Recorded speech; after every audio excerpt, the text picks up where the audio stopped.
अस्सलाम वालेकुम and welcome to my YouTube channel learning skills. Student, क्या हाल है आप सबका? उम्मीद करता हूँ कि आप सब खैरियत से होंगे। In the previous video I have to share you some about the IELTS writing task 1 and 2, but today I have to share you some like IELTS writing task 1, which is pie chart, diagrams, line graph and bar chart. In the previous video I have to share you about the line graph, so I just share you about the pie chart, diagram and bar chart, and I am define the what the difference between the in three different diagrams. So firstly I am describe about the pie chart. So that is in which mention that you should spend about 20 minutes on the task, and the pie chart pie graph below show the result of the survey of the children activities. The first graph show the cultural and the layer activities that boys participate in, where the second graph show the activities in which the girls participate. Write the report, describe the information shown on the two pie graph. तो इसमें ये बताया गया कि सर्वे करना है कि वो दो किस्म की एक्टिविटीज़ हैं, दो ग्राफ हैं। एक जो है वो बॉयज़ का है और दूसरा जो है वो गर्ल्स का है। उनके दरमियान आपस में एलोब्रेट करना है, डिफ्रेंशिएट करना है और बताना है कि इनमें फ़र्क क्या है। यहाँ पे आप देख सकते हैं ये है पाई चार्ट। इसको हम पाई चार्ट बोलेंगे, पाई ग्राफ भी बोल सकते हैं इसको हम। तो यहाँ पे आप देख सकते हैं ये ग्राफ बना हुआ है। यहाँ पे बॉयज़ जो है वो कल्चरल एंड लेयर एक्टिविटीज़ है, यहाँ पे girls cultural and layer activities है। तो इन दोनों में आपस में फ़र्क करना है। यहाँ पे बास्केटबॉल भी है, लिसनिंग टू द म्यूज़िक भी है, उसके बाद है जी सोकर भी है, उसके बाद कंप्यूटर गेम्स भी है, रीडिंग भी है और स्कॉट बोर्डिंग भी है। यहाँ पे भी आप देख सकते हैं सेम एज इट इज़ है, लिसनिंग म्यूज़िक है, कंप्यूटर भी है, नेट बॉल यहाँ पे है, वहाँ पे नेट बॉल नहीं है। उसके बाद डांसिंग यहाँ पे है, वहाँ पे डांसिंग नहीं है। उसके बाद रीडिंग है और जिम्नास्टिक है। तो उसके बाद हमने सबसे पहले लिखना क्या है, what we write in the first time, how to answer this task. सबसे पहले introduce the pie charts, write that, do the summarise. यहाँ पे सबसे पहले हमने इंट्रोडक्शन करना है इसका, ठीक है। राइट द जनरल व्यू, उसके बाद हमने जनरल व्यू मतलब कि हम जब करते हैं ओवरव्यू करते हैं, ओवरऑल करते हैं, उसका समराइज करते हैं तो हम जनरल व्यू में लिखते हैं, ठीक है। उसके बाद हमने बॉडी करनी है। बॉडी के अंदर हमने डिस्क्राइब दी फर्स्ट चार्ट करना है और डिस्क्राइब दी सेकंड चार्ट करना है। यानी पहली बॉडी में हमने पहले चार्ट को डिस्क्राइब करना है और सेकंड बॉडी में हमने सेकंड चार्ट को डिस्क्राइब करना है, ठीक है।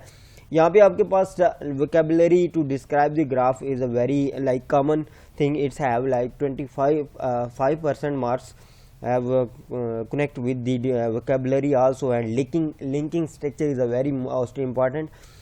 If you have like a good linking structure, you can exceed like 25% marks easily. उसके बाद हमने करना है describe the second chart. Second chart में भी words from the academic words like linking, ये सारा कुछ होना चाहिए। मॉडल आंसर देख लेते हैं इसका। उसके बाद हम नेक्स्ट जो है वो डायग्राम पे चलते हैं। मॉडल आंसर यहाँ पे लिखा हुआ है, the two pie charts draw the conclusions of the survey boys and girls culturals and layer activities. यहाँ पे आप देख सकते हैं ये सिर्फ उसने क्या किया जी, इंट्रो दे दिया, उसका इंट्रो दिया, लेकिन आपने जो वर्ड्स हैं कॉमन वर्ड्स यहाँ से आपने पिक नहीं करने, बल्कि आपने इसको सिनोनिम्स यहाँ से ढूंढने हैं। ये बता रहा है कि इनके दरमियान आपने डिफरेंशिएट करना है। तो आपने यहाँ पे जो वर्ड्स लिखने हैं वो एज इट इज़ या वहाँ से उठा के यहाँ पे इसकी इंट्रो में नहीं लिखने, बल्कि यहाँ पे आपने डिफरेंट वर्ड यानी उसके सिनोनिम्स थोड़े से ढूंढ के यहाँ पे आपने लिखने हैं। उसके बाद ओवरव्यू आ जाता है यानी समराइज ओवरऑल। यहाँ पे ओवरऑल कह रहा है कि equal quantities of both sexes enjoyed the listening to the music. यहाँ पे आप देख सकते हैं दोनों जो हैं वो म्यूज़िक के शौकीन हैं। यहाँ पे 10% है और यहाँ पे 10% है। तो यहाँ पे उसकी इक्वलिटी बयान की गई है ओवरऑल में। और उसके बाद यहाँ पे क्या गया है, but are dramatically large number of the girls like reading. तो यहाँ पे जो गर्ल्स हैं वो ड्रामेटिकली जो है लार्ज नंबर पे रीडिंग को फोकस करती हैं। यहाँ पे रीडिंग 2% है, यहाँ पे 21% है। इसका मतलब है कि गर्ल्स ज़्यादा जो है वो फोकियत देती हैं रीडिंग में। उसके बाद यहाँ पे लिखा हुआ है there were also many differences in term of children's preferred sports. यहाँ पे मुख्तलिफ किस्म के डिफरेंसेस हैं in term of children preferred sport वो करती हैं। ये हो गया जी ओवरव्यू। उसके बाद हमने बॉडी नंबर 1 और बॉडी नंबर 2 देना है। बॉडी नंबर 1 यानी पहली डायग्राम को डिफ्रेंशिएट करना है बॉडी 1 में, और दूसरी डायग्राम को हमने डिफ्रेंशिएट करना है बॉडी नंबर 2 में। In the first body paragraph आपने ये लिखना है turning to the first chart. सबसे पहले आपने ये कॉमन की लिंकिंग की जो है वर्ड्स आपने यहाँ पे देने हैं। Turning to the first chart, we can observe, यहाँ पे देखें वी कैन ऑब्जर्व, ये भी बहुत इंपॉर्टेंट वर्ड है। That boys preferred playing computer games, यहाँ पे बॉयज जो प्रीफर कर रहे हैं playing computer games. 24% participation rate than the taking other activities. Playing football is come and the at the second most popular layer. ठीक है। उसके बाद है जी practice by the almost third male children. उसके बाद है जी basketball is followed by the soccer with exercised by 17%। उसके बाद है जी squat boarding and listening to the music are the less preferred activities. यहाँ पे जो है स्क्वाट बोर्डिंग और लिसनिंग म्यूजिक जो है वो एक्चुअली यहाँ पे 10% है और 11% है, तो इस वजह से इसको लेस एक्टिविटीज़ माना गया है। उसके बाद यहाँ पे देख सकते हैं 11 और उसके बाद 10% of the boys respectively. Reading the is the least, यहाँ पे लीस्ट का वर्ड यूज़ किया गया है, बहुत ही कम। इसका मतलब है popular cultural activities among boys represent only, यहाँ पे आप देख सकते हैं 2%। ठीक है, तो उसको हमने लिंकिंग वर्ड, और ये बहुत ही इंपॉर्टेंट वर्ड होते हैं वोकैबुलरी के जो यहाँ पे हमने डिस्क्राइब करने होते हैं। सेकंड नंबर पे सेकंड डायग्राम क्या शो करिए, यहाँ पे लिखें, देखें आपके यहाँ पे लिखा हुआ है टेकिंग अ क्लोजर लुक। यहाँ पे देखें क्लोजर लुक, ये बहुत ही इंपॉर्टेंट वर्ड है closer look to the second chart. We can see that, यहाँ पे क्या कह रहा है कि वी कैन सी दैट। ऊपर क्या क्या है उसने, वी कैन ऑब्जर्व दैट। यहाँ पे उसने मुख्तलिफ किस्म की वोकैबुलरी यूज़ की है। यहाँ पे उसने यूज़ किया वी कैन सी दैट, वो भी यूज़ कर सकता था, लेकिन ये ऐसे वर्ड्स हैं जो कि आपके नंबर इंक्रीज करते हैं। ठीक है ना। We can see that the girls most preferred activities is dancing. वहाँ पे क्या लिखा था, the boys preferred playing computer games. यहाँ पे लिखा हुआ है the girls most preferred activities is dancing. Being 27%, यहाँ पे बिंग का यूज़ हुआ है, उसने वर्ड यूज़ किया है 27% of the total. In contrast, ये किसी चीज़ को जोड़ने के लिए, कोई वर्ड्स को जोड़ने के लिए इन कंट्रास्ट लगाया जाता है। ठीक है ना। However, whenever and in addition, तो इसकी जगह इन कंट्रास्ट भी इसने यूज़ किया है। In contrast to the boys preferred reading is chosen by the more than 5th of the all girls. ठीक है, उसने बताया है कि जी गर्ल्स जो है वो रीडिंग को ज़्यादा फोकियत देते हैं। ऑल दो का वर्ड्स बहुत इंपॉर्टेंट है। ऑल दो उसने यूज़ किया। ऑल दो percentage of the female children who play computer games is roughly twice less than the boys, 16%. This activity is a third most popular on the girls chart. ये देखें, ये third most popular activities है on the girls chart पे। ठीक है ना। With the slide different, यहाँ पे देखें स्लाइड डिफरेंट का उसने वर्ड यूज़ किया, यानी स्लाइड थोड़े से different between the computer games and the netball. The latter, यहाँ पे लेटर दी यहाँ पे यूज़ हुआ है, और प्रैक्टिस्ड एट 15% रेट। सिमिलरली देखें, सिमिलरली का वर्ड्स यूज़ किया गया है। सिमिलरली जो स्कॉट बोर्डिंग है और पॉपुलरिटी है अमंग बॉयज़ 11% है, वो girls to in the domestic. तो उनका स्कॉट बोर्डिंग में 11% है उसका बॉयज़ का, और डोमेस्टिक में भी गर्ल्स का भी सेम है। उसके बाद listening music is come at the least popular layer with proportion of 10% equal to these on the first chart. ठीक है, तो ये था जो है पाई चार्ट जो मैंने आपको बताया है। इसके बाद मैं आपको बताता हूँ दूसरे नंबर पे जो आता है वो है बार चार्ट। बार चार्ट जो है वो भी सिंपल, इसमें थोड़ा सा फ़र्क है बार चार्ट में वो ये है कि यहाँ पे लाइन लगाई हुई है, जैसे कि वो लाइन ग्राफ था, ये बार चार्ट है, ये आप देख सकते हैं इसमें और उसमें क्या डिफरेंस है। यहाँ पे देखें जो हॉरिजॉन्टल है वहाँ पे लिखा हुआ है ईयर लिखे हुए और वर्टिकल में यहाँ पे आप देख सकते हैं 0, 5, 10, 15 ये एनुअल विजिटर्स हैं इन मिलियन में।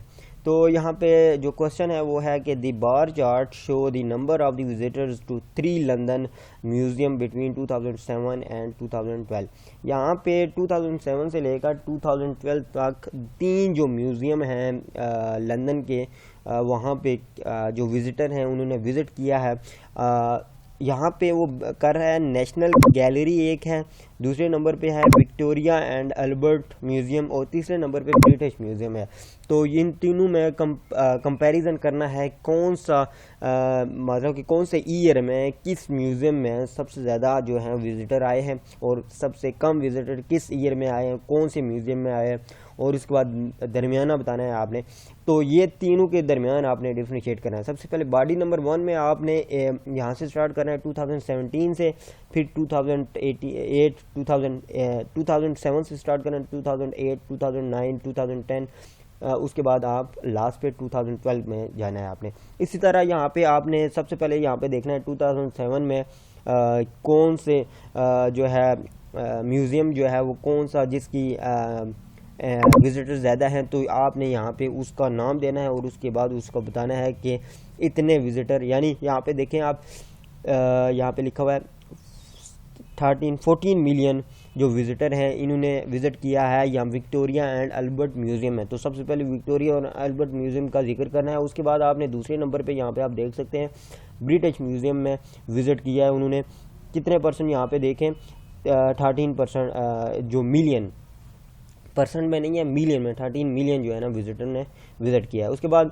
लास्ट वन पे नेशनल आ जाता है, नेशनल गैलरी उस पर 6% जो है 6 मिलियन जो है विजिटर ने विज़िट किया है। तो यहाँ पे आप देख सकते हैं मॉडल आंसर में द बार चार्ट कंप्रेस दी, यहाँ पे देखें कंप्रेस का वर्ड यूज़ किया गया है, compress the early number of the visitor in 3 different museum from 2007 to 2012। Overall उसने बताया कि समराइज किया है ओवरऑल दी पीक, यहाँ पे देखें peak of the visitors number was in 2012 while the lowest point was 2009 and 2010। यहाँ पे ओवरऑल उसने बताया जो सबसे ज़्यादा जो विजिटर आए थे वो 2012 में थे, लेकिन जो सबसे कम विजिटर थे वो 2009 और 2010 में थे। इन तीनों में उसने डिफरेंशिएट कर दिया है, तीनों में सबसे ज़्यादा विजिटर कौन से ईयर में थे और तीनों में कम से ज़्यादा सबसे कम विजिटर कौन से ईयर में थे। तो ये सारा कुछ उसने बता दिया है ओवरऑल में, यानी समराइज उसने कर दिया है। बॉडी 1 में उसने क्या बताया, बॉडी 1 में उसने विक्टोरिया और अल्बर्ट म्यूज़ियम का जिक्र किया है। उसने बताया कि 2007 में 2007 2009 में जो है वो विजिटर बहुत ज़्यादा थे विक्टोरिया में, उसके बाद ऐसा ऐसा वो कम होते गए। उसके बाद यहाँ पे आप देख सकते हैं एंड पे जो है वो 10 million visitor with in 2 year में हुए। उसी तरह ब्रिटिश म्यूज़ियम में उसने बताया 2007 में सेकंड मोस्ट जो है पॉपुलर थी इन 2007 में, तो एंड पे जो है 2012 में उसकी 14 मिलियन विजिटर अप्रॉक्सीमेटली हो गए, यानी वो इंक्रीज़ हुए। उसके बाद नेशनल गैलरी का बताना है तो 2007 में बहुत ही कम थे, लेकिन 2012 में नंबर 1 जो है वो म्यूज़ियम बना है 2012 में, जिसके 10 मिलियन विजिटर जो है ना overall 6 period of time increase हुए 10 मिलियन विजिटर। तो ये बताना है। उसके बाद यहाँ पे आगे है थर्ड वन में आपको बताता हूँ, वो है जी डायग्राम। डायग्राम ही बहुत ही इंपॉर्टेंट है, जो कि यहाँ पे मैं आपको दिखाता हूँ। ये देखें 3 किस्म की डायग्राम है। ये ऊपर लिखा हुआ है diagram below the show the change that have taken place with the West Park secondary school since its construction in 1950। तो 1950 से लेकर 1980 और 2010 ये 3 डायग्राम हैं। इन तीनों में कंपैरिजन करना है कि पहले 1950 में कौन सी चेंजिंग थी, 1980 में क्या चेंजिंग हुई, उसके बाद 2010 में क्या क्या चेंज हुआ इसमें। तो आप यहाँ पे आप देख सकते हैं मेन रोड है, यहाँ पे भी मेन रोड है और यहाँ पे मेन रोड है, यानी इसका मतलब है कि मेन रोड कांस्टेंट रही। उसके बाद हाउस जो है वो 1950 में था, लेकिन हाउस जो है वो ख़त्म कर दिया गया, उसकी जगह कार पार्किंग और साइंस ब्लॉक बना दिया गया। तो उसके बाद यहाँ पे आप देखें यहाँ पे भी हाउस ख़त्म कर दिया गया। उसके बाद कार पार्किंग को भी यहाँ से हटा दिया गया, उसको कार पार्किंग को बड़ा कर दिया गया। उसके बाद आप देख सकते हैं स्कूल भी यहाँ पे कांस्टेंट है, यहाँ पे भी स्कूल कांस्टेंट है और यहाँ पे भी स्कूल कांस्टेंट है। ये तीनों मतलब कि स्कूल वहाँ पे ही है और उसके बाद प्लेग्राउंड भी वहाँ पे ही है। लेकिन उसमें जो चेंजिंग हुई है, एक कार पार्किंग की हुई है, दूसरा हाउस का हुआ है और तीसरा जो है वो यहाँ पे आप देख सकते हैं स्पोर्ट फील्ड का हुआ है। स्पोर्ट फील्ड को डिक्रीज़ कर दिया गया है, यानी कम कर दिया गया है। ठीक है, मेन रोड कांस्टेंट ही रही। तो इसमें हमने ये बताना है सबसे पहले बॉडी नंबर 1 में आपने ये 1950 का बताना है, उसके बाद बॉडी नंबर 2 में 1980 का और बॉडी नंबर 3 में 2010 का बताना है। तो ये इनके दरमियान आपस में डिफ्रेंशिएट कर देना है और इन तीनों को आपस में क्लियर आउट कर देना है। तो उम्मीद करता हूँ आपको वीडियो अच्छी लगी होगी, क्योंकि टाइम बहुत ज़्यादा हो गया। तो मिलते हैं नेक्स्ट वीडियो में hopefully. Thank you so much for watching my YouTube channel learning skills.